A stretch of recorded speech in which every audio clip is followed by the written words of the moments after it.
अस्सलाम वालेकुम, this is Abida Shahid, clinical psychologist and speech therapist. कैसे हैं व्यूवर्स आप सब? आज हम जो टॉपिक स्टार्ट करने जा रहे हैं दैट इज़ थेरेप्यूटिक इंटरवेंशन।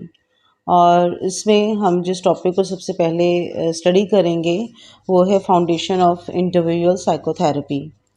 अपने टॉपिक को स्टार्ट करने से पहले हमारे लिए ये जानना बहुत ज़रूरी है कि थेरेप्यूटिक इंटरवेंशन से क्या मुराद है। बेसिकली थेरेप्यूटिक इंटरवेंशन जो है वो एक एफ़र्ट है जो कि दूसरों की इसका मकसद दूसरों की हेल्प करना है। अ, किन लोगों की हेल्प करना है उसमें ऐसे लोग शामिल होते हैं जो साइकोलॉजिकली, इमोशनली या उनके बिहेवियरली इश्यूज़ होते हैं और वो खुद अपनी मदद नहीं कर सकते हैं और उन्हें अपने उन हालात को सुधारने के लिए, उन कैफ़ियत से निकलने के लिए किसी पर्सन की ज़रूरत होती है। और एक साइकोलॉजिस्ट, साइकोथेरेपिस्ट जो है ये हेल्प उसको प्रोवाइड करता है और इस प्रोसेस को हम थेरेप्यूटिक इंटरवेंशन कहते हैं। अब हम बात कर लेते हैं फाउंडेशन फॉर इंडिविजुअल साइकोथेरेपी के कंटेंट की कि आज की इस वीडियो में हमारा कंटेंट जो है वो क्या-क्या है। इसमें सबसे पहले तो हम इंट्रोडक्शन देखेंगे, हेल्पिंग रिलेशनशिप का इंट्रोडक्शन कि हेल्पिंग रिलेशनशिप क्या होता है, उसकी डेफिनेशन को हम पढ़ेंगे और देन फिर हम उसकी कैरेक्टरिस्टिक्स देखेंगे कि हेल्पिंग रिलेशनशिप की कैरेक्टरिस्टिक्स क्या हैं। फिर हेल्पिंग रिलेशनशिप के स्टेजेस को डिस्कस करेंगे कि इसकी कितनी स्टेजेस हैं। उसके बाद हेल्पिंग रिलेशनशिप की कोर कंडीशंस को स्टडी करेंगे। देन फिर हम हेल्पिंग रिलेशनशिप की जो स्ट्रेटजीज़ हैं उन पर बात करेंगे। तो चलते हैं अपनी वीडियो की तरफ। काउंसलिंग और साइकोथेरेपी जो है इसमें बहुत से पर्सनल और प्रोफेशनल मोडालिटीज़ होती हैं जिनमें कि काउंसलर या थेरेपिस्ट का प्रोफेशन होना बहुत ज़रूरी है। अब एक अब जैसे कि अभी हमने देखा कि जो थेरेप्यूटिक इंटरवेंशन है उसका जो मेन गोल है वो दूसरों की हेल्प करना है। उनकी जो भी उनके हालात होते हैं, उनके जो भी मसाइल होते हैं उसमें से उनको बाहर निकालना है। अब वो उस सूरत में ही पॉसिबल होगा कि एक थेरेपिस्ट या काउंसलर जो है वो अपने काम में कितना जो है वो प्रोफिशिएंट है। अब जो हेल्पिंग रिलेशनशिप है बेसिकली ये बेस पूरा प्रोसेस जो है वो बेस ही हेल्पिंग रिलेशनशिप पे करता है। अब काउंसलिंग या साइकोथेरेपी जो है जब हम करते हैं अपने क्लाइंट्स की तो जब तक एक अच्छा हेल्पिंग रिलेशनशिप उनके साथ हमारा डेवलप नहीं होगा तो क्लाइंट के साथ एक ट्रस्ट का जो है वो रिलेशन नहीं बन सकेगा और जब तक ट्रस्ट नहीं होगा तब तक जो क्लाइंट है वो अपनी चीज़ें हमारे साथ शेयर नहीं करेगा तो हम उसकी हेल्प नहीं कर सकेंगे, हम उसे उन हालात से बाहर नहीं निकाल सकेंगे। तो इसलिए जो साइकोथेरेपी है या काउंसलिंग है इसमें जो हेल्पिंग रिलेशनशिप है उसको एक बेसिक हैसियत हासिल है। इसकी जो आप यूँ कह लें कि इसकी जो मेन जो कंसेप्ट है इसका कि जब तक एक अच्छा हेल्पिंग रिलेशनशिप नहीं होगा तब तक हम इस प्रोसेस को आगे लेकर नहीं जा सकते हैं। हेल्पिंग रिलेशनशिप की जब हम बात करते हैं कि हेल्पिंग रिलेशनशिप जो है बेसिक फंडामेंटल है जो थेरेप्यूटिक इंटरवेंशन है उसका तो उसमें अब देखिए जिस भी कॉन्टेक्स्ट में काम हो रहा होता है जिस भी सिनेरियो में काम हो रहा होता है तो उसके अकॉर्डिंगली ही हेल्पिंग रिलेशनशिप जो है वो डेवलप होता है लाइक किसी स्कूल है, एजेंसीज़ हैं, हॉस्पिटल है, प्राइवेट प्रैक्टिस है। अब हर जगह जो भी वर्क हो रहा होगा तो उसके अकॉर्डिंगली ही जो है वो हेल्पिंग रिलेशनशिप डेवलप होगा ताकि एक अच्छे हेल्पिंग रिलेशनशिप की वजह से क्लाइंट जो है वो आप पे ट्रस्ट करे और दो लोगों के बीच एक ट्रस्ट का रिलेशन बने और हम बेहतर अंदाज में अपने क्लाइंट की हेल्प कर सकें। हेल्पिंग रिलेशनशिप की डेफिनेशन अगर हम देखें तो इसमें हेल्पिंग रिलेशनशिप से मुराद एक ऐसा रिलेशन है जिसमें एक काउंसलर या थेरेपिस्ट अपने क्लाइंट को इस तरह से हेल्प आउट करता है कि वो अपने उन मसाइल को समझे और उनमें से ख़ुद को निकाल सके और इस तरह से उसको ट्रीट किया जाता है कि उसको इंडिपेंडेंट किया जाता है कि वो अपने आने वाली ज़िंदगी में अपने मसाइल को बेहतर अंदाज में सॉर्ट आउट कर सके। हेल्पिंग रिलेशनशिप की कैरेक्टरिस्टिक्स अगर हम देखें तो ये एक ऐसा रिश्ता है यानी हेल्पिंग रिलेशनशिप एक ऐसा रिलेशनशिप है जिसमें क्लाइंट में जो चेंजेस आते हैं उन चेंजेस को एनकरेज किया जाता है। ये एक ऐसा रिलेशनशिप है जिसको एक काउंसलर या थेरेपिस्ट जो है वो इसको स्टार्ट करता है, इस रिलेशन की बुनियाद रखता है मगर इसका जो मकसद होता है वो क्लाइंट की नीड को फुलफ़िल करना होता है। ये एक ऐसा रिलेशनशिप है जो कि जब थेरेप्यूटिक रिलेशनशिप स्टार्ट होता है तब से ये शुरू होता है और उसकी टर्मिनेशन तक ये जारी रहता है। ये एक ऐसा रिलेशनशिप है जिसमें दोनों पार्टीज़ इन्वॉल्व होती हैं। दोनों पार्टीज़ मीन जो थेरेपिस्ट है वो भी और क्लाइंट दोनों आपस में मिलकर इस रिलेशनशिप को स्ट्रॉन्ग करते हैं। इसका मकसद जो होता है वो क्लाइंट में एक ट्रस्ट डेवलप करना, ताकि वो अपने जो उसके हालात हैं, उसके जो मसाइल हैं, उनमें उसके कोपिंग स्ट्रेटजीज़ जो हैं वो बेहतर हो सकें। एक ऐसा रिलेशनशिप है जिसमें जो क्लाइंट है उसकी जो नीड्स होती हैं उसको प्रायोरिटी बेसिस पर रखा जाता है, ना कि काउंसलर या थेरेपिस्ट की नीड को। ये एक ऐसा रिलेशनशिप है जिसमें ऐसे मौके फ़राहम किए जाते हैं जिसमें कि जो दोनों पार्टीज़ हैं वो अपनी जो उनके मसाइल हैं उनको हल करने के लिए उसमें बेहतरी ला सकें। Now we will discuss about the stages of helping relationship. अब हेल्पिंग रिलेशनशिप की जो स्टेजेस हैं उसको मुख्तलिफ थिंकर्स ने अपने अपने हिसाब से बयान किया है। किसी के ख़्याल में किसी ने 2 स्टेजेस बयान किए हैं, किसी ने 3 स्टेजेस बयान किए हैं, किसी ने 4, तो किसी ने इसको स्टेजेस को फेजेस में जो है वो डिवाइड कर दिया है। बट मकसद क्या है इन स्टेजेस को डिस्कस करने का, कि पूरा एक जो प्रोसेस है हेल्पिंग रिलेशनशिप का, एक थेरेप्यूटिक इंटरवेंशन का स्टार्ट टू एंड तक, वो किस बेस उसकी क्या होगी, वो किस तरीके से चलेगा, उसमें किस तरह से हमने जो है अपने क्लाइंट को हेल्प आउट करना है, टर्मिनेशन तक पूरा जो प्रोसेस है उसको डिफरेंट स्टेजेस में डिवाइड किया हुआ है। फर्स्ट स्टेज जो है वो रिलेशनशिप डेवलपमेंट है। जैसे कि नाम से ज़ाहिर है कि थेरेपिस्ट और जो क्लाइंट्स हैं उनके बीच में एक रिलेशन को डेवलप करना, उनमें जो है एक बॉन्डिंग को डेवलप करना या उनका जो हेल्पिंग रिलेशनशिप है उसको इन्हेंस करना। अब इसका मकसद क्या है इस रिलेशनशिप डेवलपमेंट का, कि जो क्लाइंट है उसके साथ जो है उससे इंफॉर्मेशन कलेक्ट की जाए, उसके साथ रेपो बिल्ड की जाए और जो गोल्स हैं उनको सेट किया जाए, और क्लाइंट से जो भी इंफॉर्मेशन चाहिए उस इंफॉर्मेशन को कलेक्ट करता है एक थेरेपिस्ट, ताकि उस रिलेशनशिप को, उस थेरेप्यूटिक इंटरवेंशन को आगे गो थ्रू किया जाए। स्टेज जो है इसकी वो प्रॉब्लम रेज़ोल्यूशन है। अब देखिए जो ये प्रोसेस है, अब जो पहली इसकी स्टेज कंप्लीट होगी, सेकंड स्टेज उस पहली स्टेज पर बेस करेगी। सेकंड स्टेज की जो रिक्वायरमेंट है वो जो पूरी होगी देन फिर हम थर्ड स्टेज की तरफ आएँगे, और ये थर्ड स्टेज जो है ये डिपेंड करती है, बेस करती है सेकंड स्टेज पर। अब सेकंड स्टेज में जो इन्फॉर्मेशन को हमने एक्सप्लोर किया था उसके अकॉर्डिंगली, उसके बिहाफ़ पर, उसके जो इश्यूज़ हैं, उसके जो प्रॉब्लम्स हैं, उनके लिए स्ट्रैटेजीज़ बनाई जाएँगी कि उनको किस तरह से रिज़ॉल्व करना है। उसमें किस तरीके से जो क्लाइंट है उसको जो है एक नए बिहेवियर उसको अडॉप्ट करना सिखाना है। उसके जो गोल्स हैं उनको हमने किस तरीके से अचीव करना है, किस तरीके से हमने उसके बिहेवियर में चेंज लेकर आना है और उसको किस तरीके से हमने हेल्प आउट करना है। हेल्पिंग रिलेशनशिप की कोर कंडीशंस को अब हम डिस्कस करेंगे। हेल्पिंग रिलेशनशिप की कोर कंडीशन से मुराद वो तरीके हैं जो हेल्पिंग रिलेशनशिप की इफ़ेक्टिवनेस को एनहांस करते हैं। अब जो इसकी कोर कंडीशंस हैं ये ऑथर टू ऑथर जो है ये वेरी करती हैं। हर पर्सन, हर ऑथर अपने अंदाज में इन कोर कंडीशंस को बयान करता है, बट हम तमाम को जब स्टडी करते हैं तो जो मेन उसकी कोर कंडीशंस हैं उनमें एम्पैथेटिक अंडरस्टैंडिंग आ जाता है, respect and positive record, genuineness and congruence, concreteness, warmth and immediacy. Understanding से मुराद एक ऐसी एबिलिटी है जिसमें एक थेरेपिस्ट जो परसीव करता है चीज़ों को वो विद क्लाइंट करता है, ना कि फॉर क्लाइंट। अब ये इस तरह की एबिलिटी है जिसमें एक जो थेरेपिस्ट होता है वो अंडरस्टैंड करता है उन फीलिंग को, थॉट्स को, आइडियाज़ को या उन एक्सपीरियंसेस को जो कि क्लाइंट जो है वो महसूस करता है क्लाइंट के फ्रेम ऑफ रेफरेंस के हवाले से।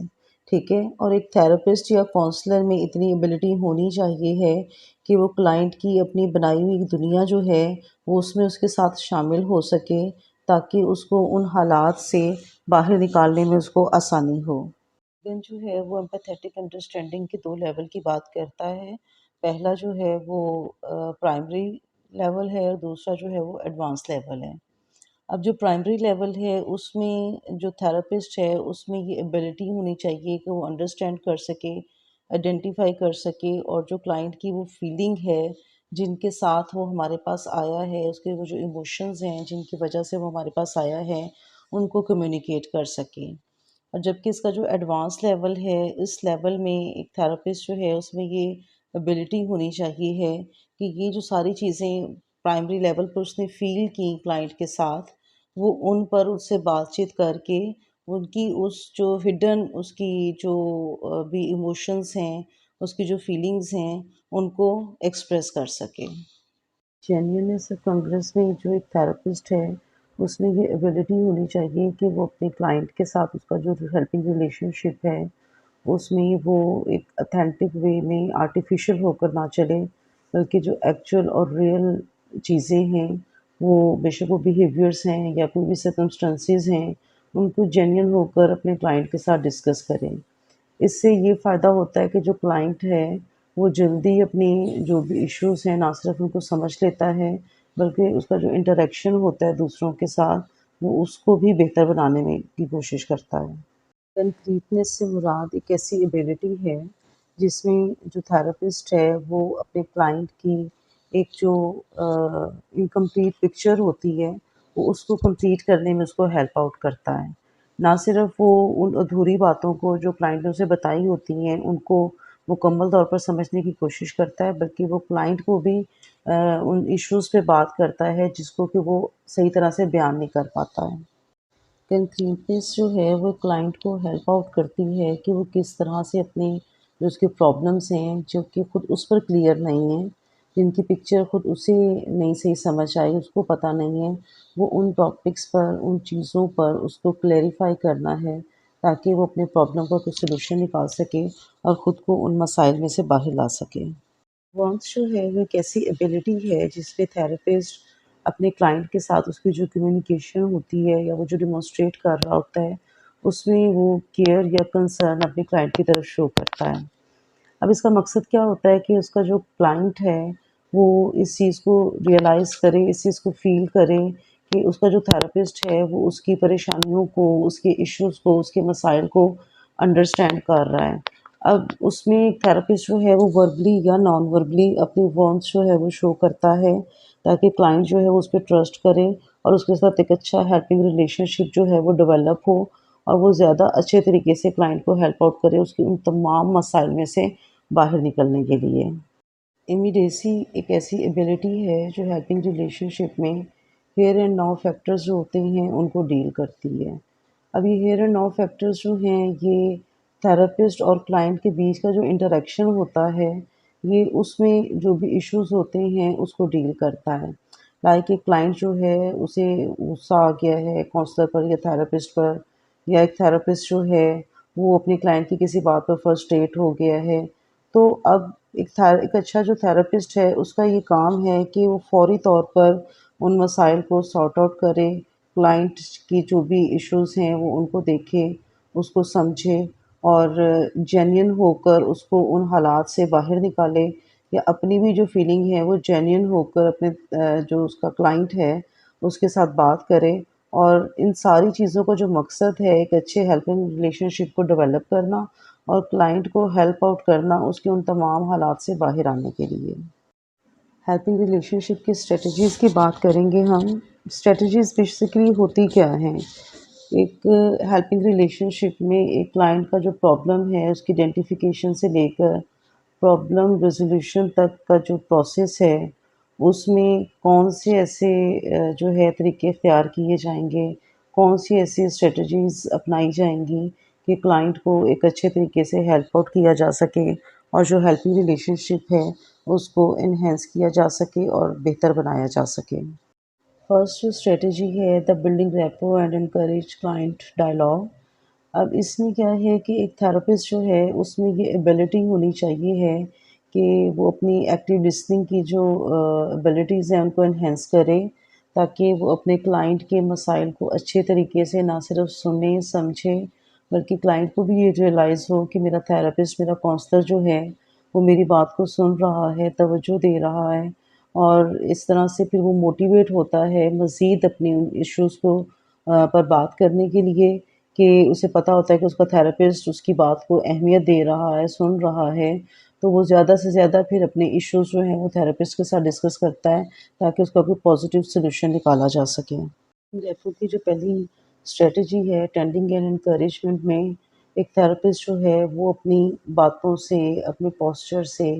अपने गेस्चर से, फेशियल एक्सप्रेशंस के साथ, उसके अल्फाज, उसका रियल कॉन्टेक्ट जो होगा, मतलब इन तमाम चीज़ों से वो अपने क्लाइंट को ये रियलाइज़ करवाएगा, ये बावर करवाएगा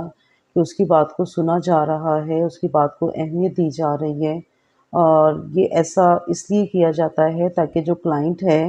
वो एनकरेज हो और वो अपनी बातों को ज़्यादा और भी ज़्यादा अच्छे तरीके से अपने थेरेपिस्ट के साथ डिस्कस करें। शेपिंग एंड पैराफ्रेजिंग जो है ये एक ऐसी एबिलिटी है जो एक थेरेपिस्ट को एक साउंड बोर्ड के तौर पर क्लाइंट के सामने पेश करती है कि क्लाइंट जो भी बातें अपने थेरेपिस्ट से कर रहा है, थेरेपिस्ट उसको पैराफ्रेज करके दोबारा अपने क्लाइंट के सामने करता है। यानी एक बात वही होती है जो क्लाइंट ने की हुई होती है, बट थेरेपिस्ट उसको अपने अल्फाज में क्लाइंट के साथ बात करता है ताकि वो अपने क्लाइंट को ये बता सके कि उसकी बात को सुना जा रहा है और उसकी बात पर मज़ीद बात की जा रही है ताकि वो अपने इश्यूज़ को ज़्यादा अच्छे तरीके से हैंडल कर सके और उन पर बात कर सके। Reflecting content and reflecting feeling में एक थेरेपिस्ट जो है वो उसका ये काम होता है कि क्लाइंट का जो भी फीडबैक है, उसके जो कंटेंट है या उसकी जो फीलिंग है, उनको क्लाइंट के सामने एक्सप्रेस करे। अब उसको जो उसने एक्सप्रेस करना है क्लाइंट की फीलिंग या उसकी कंटेंट को, अब वो क्लाइंट अपने अल्फाज में भी उसको एक्सप्लेन कर सकता है या क्लाइंट के जो अल्फाज हैं उन्हीं को दोबारा क्लाइंट के सामने बोलकर उनको एक्सप्रेस कर सकता है। अब जब एक थेरेपिस्ट क्लाइंट का जो फीडबैक होता है, उसकी जो फीलिंग होती हैं, उसके इमोशंस होते हैं, जब वो उसको रिफ्लेक्ट करता है ना अपने क्लाइंट के सामने, तो क्लाइंट का इस पर बड़ा पॉजिटिव इम्पैक्ट पड़ता है कि उसका जो थेरेपिस्ट है, वो उसकी इमोशंस को, उसकी फीलिंग्स को या वो जो बातें कर रहा है, उन तमाम चीज़ों को बहुत तवज्जो से सुन रहा है, उनको अंडरस्टैंड कर रहा है और फिर उस पर उन्हें फीडबैक भी दे रहा है और उस पर उनसे बात भी कर रहा है। फाइंग एंड परसेप्शन चेकिंग एक ऐसी स्ट्रेटजी है जो काउंसलर या थेरेपिस्ट को इस काबिल बनाती है कि वो क्लाइंट से कह सकें कि क्लाइंट जो भी उनको बातें बता रहा है वो अपने उसके अल्फाज, उसके थॉट्स, उसकी फीलिंग्स, उन सब को जो है वो क्लैरिफाई करे, उन पर बात करे। अच्छा, इसका मकसद ये होता है कि जब एक बात जो क्लाइंट ने कही है उस पर मज़ीद ज़्यादा उसको वजाहत करे, इससे उसकी परसेप्शन चेक होती है कि आया जो वो बात कर रहा है वो खुद भी अपनी उन फीलिंग्स को, थॉट्स को अंडरस्टैंड कर रहा है या बस वैसे बात से बात निकाल कर बोलता चला जा रहा है। बिल्डिंग रैपो की जो लास्ट स्ट्रेटजी है समराइजिंग, ये जो थेरेपिस्ट या काउंसलर है उसको इस काबिल बनाती है कि वो बहुत सारी चीज़ों को एक साथ हैंडल कर सके या देख सके। उसमें सबसे पहले तो वो तमाम इन्फॉर्मेशन जो उसने क्लाइंट से कलेक्ट की हुई होती है, उसको रिव्यू करता है। सेकेंडली वो जो थेरेपिस्ट या काउंसलर है, वो सिग्निफिकेंट इन्फॉर्मेशन है उसको डिस्कस करता है और उससे कंक्लूजन करता है कि क्या बेसिक चीज़ें उस वक़्त उसके सामने आई हैं। और थर्ड वन जो है वो क्लाइंट को ये अपॉर्चुनिटी प्रोवाइड करता है कि वो अपने उन तमाम इश्यूज़ के बारे में डिस्कस करे जो कि उसने थेरेपिस्ट या काउंसलर के साथ सामने बयान किए हैं। अब इन तमाम चीज़ों के बाद थेरेपिस्ट जो है वो समराइज़ करता है उन तमाम चीज़ों को जो सेशन में उसने अपने क्लाइंट से पता की थी, उनसे पूछी थी और फिर उसके अकॉर्डिंगली वो अपनी समरी बयान करता है। इन रिलेशनशिप की जो नेक्स्ट स्ट्रेटजी है that add in data gathering, इसमें जो स्ट्रेटजीज़ इस्तेमाल हो रही हैं वो सारी एक्टिव लिसनिंग की स्ट्रेटजीज़ हैं। और इसका मकसद क्या है कि जो क्लाइंट है उसकी जो इन्फॉर्मेशन डेप्थ तक उससे वो इन्फॉर्मेशन कलेक्ट की जाए जो कि उसकी इशू की वजह बन रही है। अब जब एक्टिव लिसनिंग की स्ट्रेटजी को इस्तेमाल करते हुए एक थेरेपिस्ट या काउंसलर जो है वो अपने क्लाइंट से डाटा कलेक्ट करता है, तो उसका मकसद बेहतर अंदाज में अपने क्लाइंट के साथ एक हेल्पिंग रिलेशनशिप बनाना और उसको हेल्प आउट करना होता है। इनकी जो फर्स्ट स्ट्रेटजी है वो क्वेश्चनिंग है। अब क्वेश्चनिंग की स्ट्रेटजीज़ को अडॉप्ट करते हुए एक थेरेपिस्ट या काउंसलर जो है वो अपने क्लाइंट से जो इम्पोर्टेंट इन्फॉर्मेशन है वो उसको कलेक्ट करता है। अब ये इन्फॉर्मेशन जो है वो उससे ओपन क्वेश्चनिंग के थ्रू लेता है क्योंकि एक ओपन क्वेश्चनिंग की जो स्ट्रेटजी है, जो मेथड है, इसमें एक क्लाइंट के पास वो एक ओपन प्लेस होती है अपनी फीलिंग्स को, अपने थॉट्स को एक्सप्लेन करने के लिए। अब जो क्लोज़ एंडेड क्वेश्चंस होते हैं, उसमें क्लाइंट सिर्फ यस और नो में जवाब देता है। जबकि ओपन एंडेड क्वेश्चंस जो होते हैं, इसमें क्लाइंट जो है, वो अपनी इंटरनल फीलिंग्स और थॉट्स को जो है थेरेपिस्ट के साथ शेयर करता है। और इन सब का मकसद ये होता है कि क्लाइंट से मुतल्लिक जो भी इंफॉर्मेशन है, उसको कलेक्ट किया जाए, ताकि उसको मद्देनज़र रखते हुए जो हमारा क्लाइंट है, उसको हेल्प आउट किया जा सके। से जो डाटा कलेक्ट किया जाता है, उसके लिए प्रॉबिंग या लीडिंग क्वेश्चंस उससे पूछे जाते हैं। प्रॉबिंग क्वेश्चंस जो होते हैं, क्लाइंट ने ऑलरेडी हमें जो इन्फॉर्मेशन दी हुई होती है, उसको मज़ीद इंक्वायर करने के लिए, उसके बारे में मज़ीद इन्फॉर्मेशन कलेक्ट करने के लिए प्रॉबिंग क्वेश्चंस किए जाते हैं उससे। और जो लीडिंग क्वेश्चंस होते हैं, वो कि क्लाइंट का किसी स्पेसिफिक टॉपिक पर उसका जो रिस्पॉन्स है, उसको चेक करने के लिए, देखने के लिए लीडिंग क्वेश्चंस उससे किए जाते हैं। और ये प्रॉबिंग या लीडिंग क्वेश्चन जो हम अपने क्लाइंट से करते हैं, इनका मकसद डाटा कलेक्ट करना होता है, क्लाइंट का जो भी रिगार्डिंग इशू होता है, उससे मुतल्लिक। रिलेशनशिप की जो लास्ट स्ट्रेटजी है, that add depth and enhance the relationship.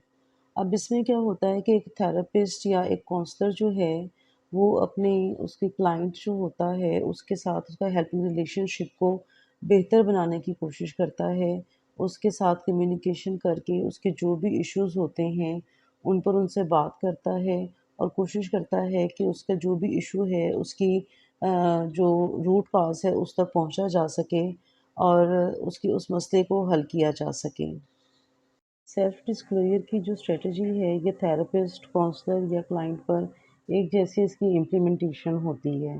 अब इसमें क्या होता है कि एक थेरेपिस्ट या काउंसलर जो होता है, वो क्लाइंट के जो भी रेलेवेंट इशू होते हैं, उनसे मिलते-जुलते उसके अपने लाइफ के जो एक्सपीरियंसेस होते हैं, उनको वो क्लाइंट के साथ शेयर करता है। और उसका मकसद क्लाइंट को ये रियलाइज़ करवाना होता है कि वो जो अपना मसला बता रहा है, वो वाक़ई हो सकता है, यानी उसकी कहानी पर हम यकीन कर रहे हैं। हमें पता है वो जो हमसे कह रहा है वो गलत बयानी नहीं कर रहा है, और उसको ये रियलाइज़ करवाने का मकसद ये होता है कि उसके साथ एक अच्छा हेल्पिंग रिलेशनशिप डेवलप हो सके, ताकि जो क्लाइंट है वो अपनी हर बात अपने थेरेपिस्ट के साथ शेयर करे, ताकि उसको उन हालात से निकालने में मदद मिले। अब जो सेल्फ डिस्क्लोज़र है, इसका समटाइम पॉजिटिव इम्पैक्ट भी पड़ता है और नेगेटिव इम्पैक्ट भी पड़ता है। अब ये थेरेपिस्ट पर डिपेंड करता है कि वो इस चीज़ को मैनेज करे, इस चीज़ का ख़्याल रखे कि उसका जो सेल्फ डिस्क्लोज़र है, उसका क्लाइंट पर कोई नेगेटिव इम्पैक्ट नहीं पड़ना चाहिए। कन्फ्रंटेशन में एक थेरेपिस्ट या काउंसलर जो है, ये स्ट्रेटजी उसको इस काबिल बनाती है कि वो अपने क्लाइंट को फीडबैक दे उन चीज़ों के बारे में जिसमें क्लाइंट जो है वो उसकी बोलता तो वो कुछ और है, बट उसके जो एक्सप्रेशंस हैं वो उसकी उस बात का साथ नहीं दे रहे होते हैं। तो वो अपने क्लाइंट को एक ऑनेस्ट फीडबैक देता है और उसको उन चीज़ों को क्लैरिफाई करने के लिए कहता है कि उसके जो वर्ड्स हैं वो और उसका जो बिहेवियर है वो दोनों आपस में मैच नहीं कर रहे हैं।